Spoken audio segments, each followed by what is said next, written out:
কেমন আছো কাজল? আলহামদুলিল্লাহ ভালোই আছি। আমার কথা একটাবার জিজ্ঞাসা না, আমি কেমন আছি? গলার কাটা নাইমা গেলে সবাই ভালোই থাকে। আমি কিন্তু একদম ভালো নাই। আমি এখনো তোমারে 8 মাস চলে, আলহামদুলিল্লাহ খুব ভালো আছি। আমি দোয়া করেন। আমি সারা জীবন তোমার জন্য দোয়া করি। ও আল্লাহ, তাই নাকি?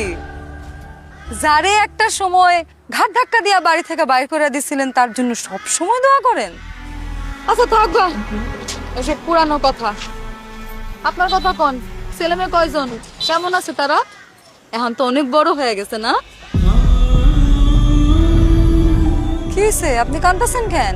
হো বুঝছি, ছেলে মেয়ে দিয়া ঘরটা ভইরা গেছে তো তাই চোখে পানি আইসা পড়ছে না? এই কে কোথায়? আসো, চলে আইসো, চলে আইসো।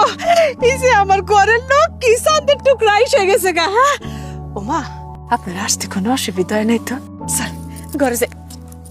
চলো চলো মানে ধান দুবরা বরণ ডালা মিষ্টি শরবত কিছুই তো নাই। আর এটা যে একটা বিয়ে বাড়ি, আমি তো তার কোনো নমুনাই দেখতেছি না। মনে হইতেছে আমি একটা মরা বাড়িতে আইসা পড়ছি। সি বৌমা, এটা কি অলক্ষণে কথা কইলা? হ্যাঁ আসলে হয়েছে আমি একা মানুষ তো, তাই সবকিছু ব্যবস্থা করে উঠতে পারি না, এই আর কিছু না। একাই তো মানে? আপনাকে বাড়িতে কোনো কামের লোক নাই? না, আমার কোনো কামের লোক নাই, আমরা একলা একলাই সব কাম করি। আচ্ছা ঠিক আছে বুঝলাম, আপনাকে বাড়িতে কোনো কামের লোক নাই। না আপনি কি জানেন আমার বাপের বাড়িতে আমি এক গ্লাস পানি পর্যন্ত ঢাইলা খাই নাই। তো আমি আপনারে বইলা দেই, দয়া কইরা আমারে কোনো কাম কাজের মধ্যে ডাকাডাকি করবেন না। রাশেদ, আমার না এখানে খুবই গরম লাগতেছে, একদমই ভালো লাগতেছে না। আচ্ছা আমরা কোন ঘরে থাকুম? এটা আচ্ছা চলো, এক গ্লাস শরবত তো খাওয়াইতে পারলেন না, আমার গলাটা শুকায়া কাঠ হয়ে যাইতাছে। এখন যান, খাইয়া গলাটা ঠান্ডা করি। চল। হ্যাঁ মাথাটা ঠান্ডা। আচ্ছা শরবত নিয়ে আসি। কি ব্যাপার আম্মা?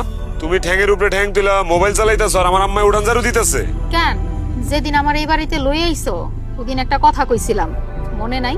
আমার বাপের বাড়িতে আমি এক গ্লাস পানি পর্যন্ত ঢাইলা খাই নাই।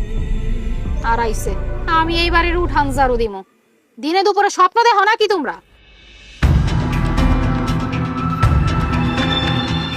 আগের ফোন ভালো আছে। তুমিই তো এটা চাইছিলে, আর মজা বুঝো।